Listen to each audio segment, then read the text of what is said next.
Hello there guys, what is going on? Daniel Childs back here again. Where do we begin? What an absolute insane club this is. We knew Chelsea were all about chaos, but in terms of transfers, and even though Chelsea are quite crazy with transfers as we know, especially since the takeover last year, this is the most insane, quite hilarious transfer saga I think I've ever seen. I don't think anything, at least it's going to take some beating to top the madness of Moises Caicedo. Looks like he was going to Chelsea, then Liverpool come in, look like they've broken their record to sign Moises Casado, gazumping Chelsea, but then Chelsea come back, the player wants to move to Chelsea, and now it looks like Chelsea are going to seal a deal for Moises Casado after all. Absolute madness. And it's also the collateral damage of this deal that makes it even more insane. It's like Tyler Adams, now that's not happening to Chelsea.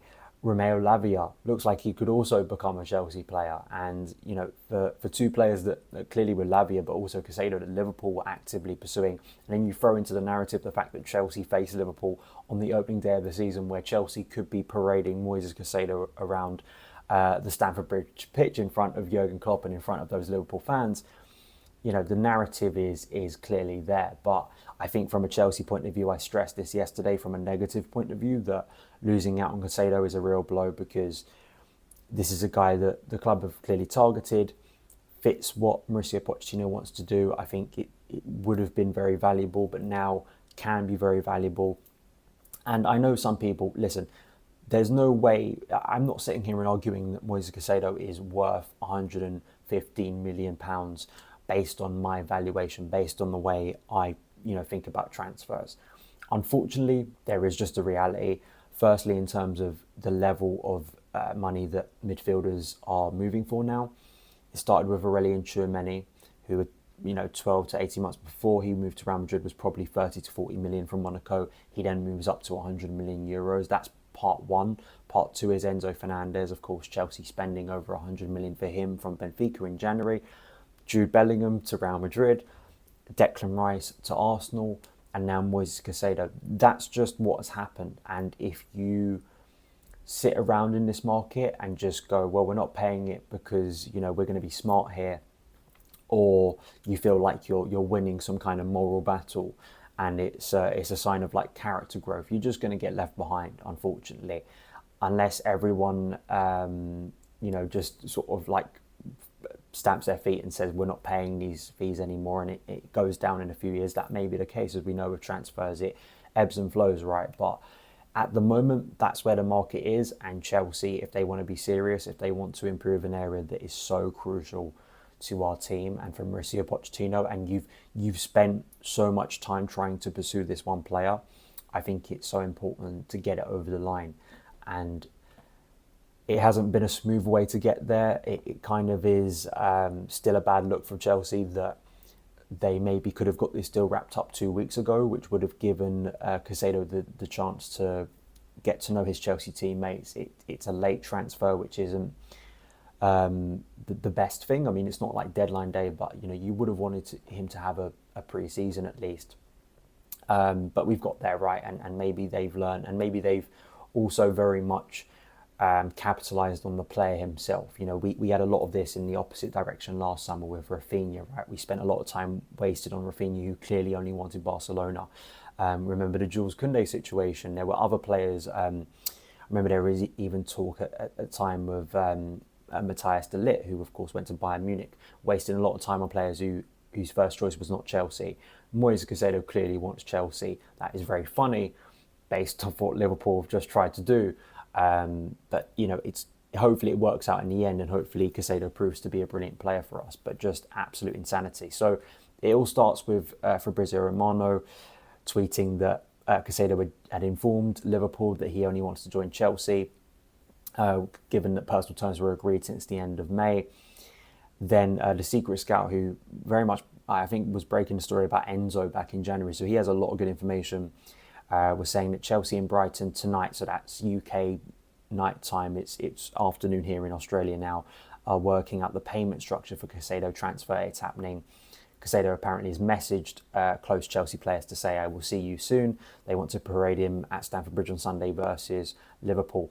And then just to go on to this in terms of the madness and the just insanity, although the Tyler Adams deal is off, as was reported by The Athletic the night when all this broke on Friday night, at least my time Friday night, probably Friday afternoon for those of you in the UK.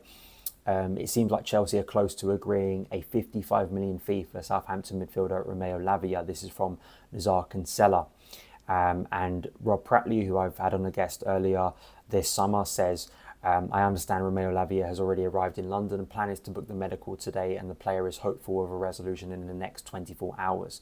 Lavia, since last summer, spoke to Tuchel, Graham Potter, and most recently Pochettino. Joe Shields, also essential, of course, his previous work at Southampton, to get Romeo Lavia from Man City last summer. The club were always keen but wanted to evaluate options on pre-season.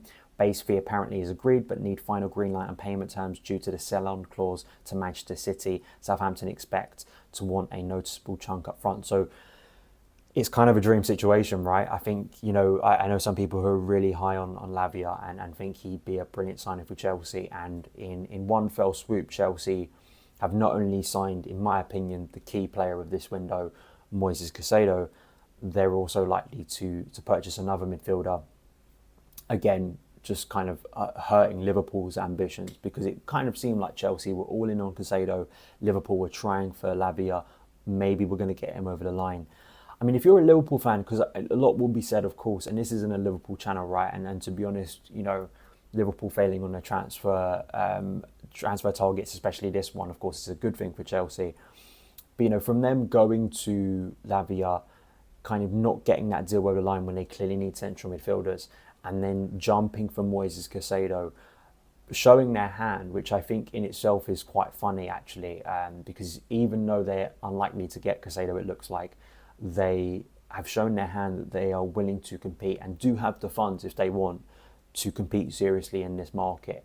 So it's going to be very hard now for anyone to try and spin that Liverpool don't have the funds, can't compete seriously with Chelsea and Manchester City and the teams like Man United and Arsenal, because they, like the others, are willing to go to that level for certain players. It hasn't worked out for them, but they were more than willing to pay a record fee, not only for them, but a British record, to sign Moises Caicedo. So I'm going to be very interested to see how that narrative plays out, how some people are going to try and tell us again that Liverpool, despite spending a lot on players in recent years like Arsenal have, still can't compete with the other big teams, because it's quite clear in this situation they were willing to go out for Casado. It's just the fact that the player clearly wants Chelsea over Liverpool, which you can't blame a man for wanting a good life in West London. I mean, listen, we know West London's wonderful. You can't blame him for wanting a bit of happiness.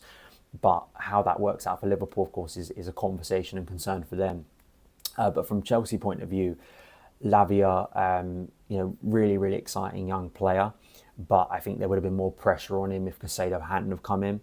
And, now you're looking at an area that looked pretty light, now looks a lot more stocked up, with technically good players. One in the case of Casado, where, that dream partnership that we had of Enzo Fernandez and Moises Casado now looks like it can be a possibility. And what Romeo Lavia could do. Of course, you feel like there's going to be a knock-on effect. What does this mean for Andre Santos?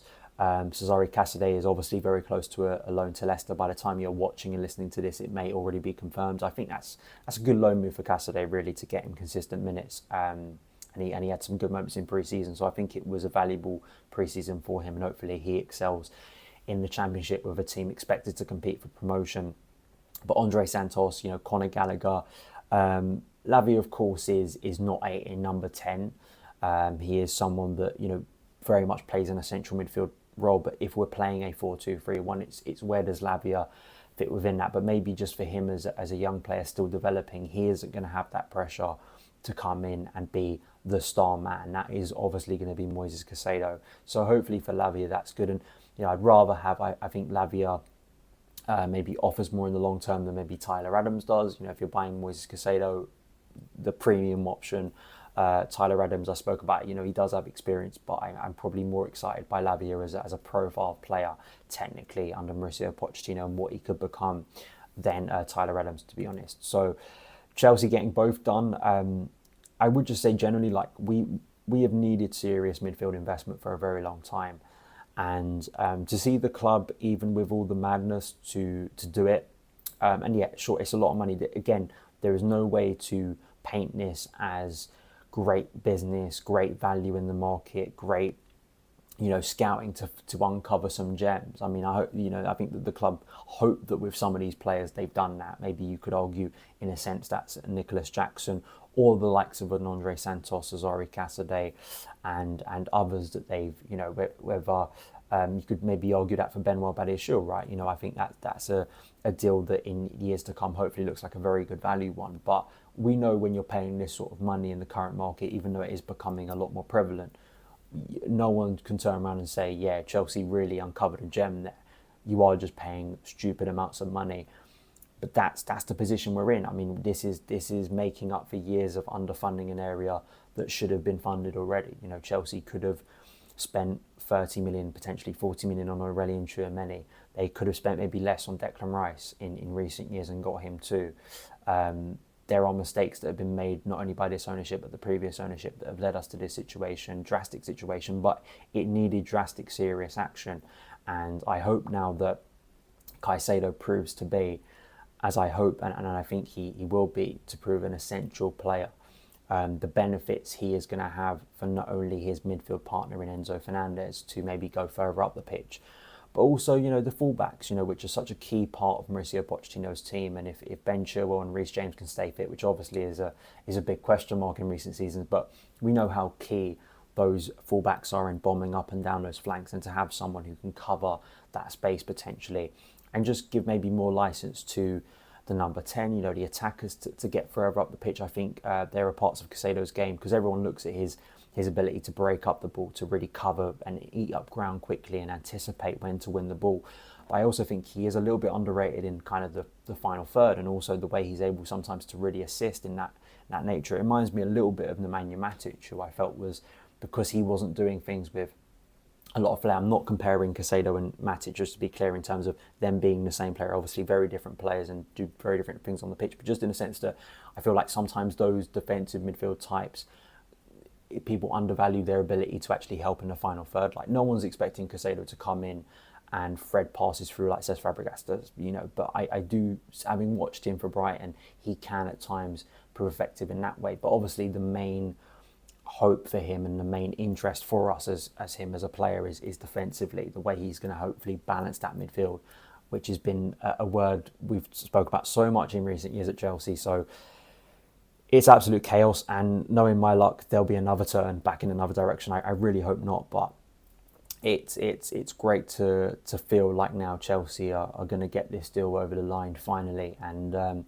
even if it took drama and potential embarrassment, they've got the player. And I think for Pochettino as a coach and for Chelsea as a squad, it does improve us. I think that if you just look at the player himself, this is what I keep on coming back to when people, sort of having a go about, well, if we go over this limit, it's going to be like the end of the world. Our reputation in the transfer market is going to be over. Like, come on, man. Like, have you not been watching Chelsea's transfer dealings in the past 5 years? Like, we're not exactly shrewd, and it's not. I don't know how this deal makes us any less respected in the market. I think that the reality is you are buying a player that ticks boxes, that fills a gap that you don't have, that stocks up an area that was clearly looking like ahead of an important season for Pochettino, and hopefully with also Lavia offers Poch what he wanted with a midfield. So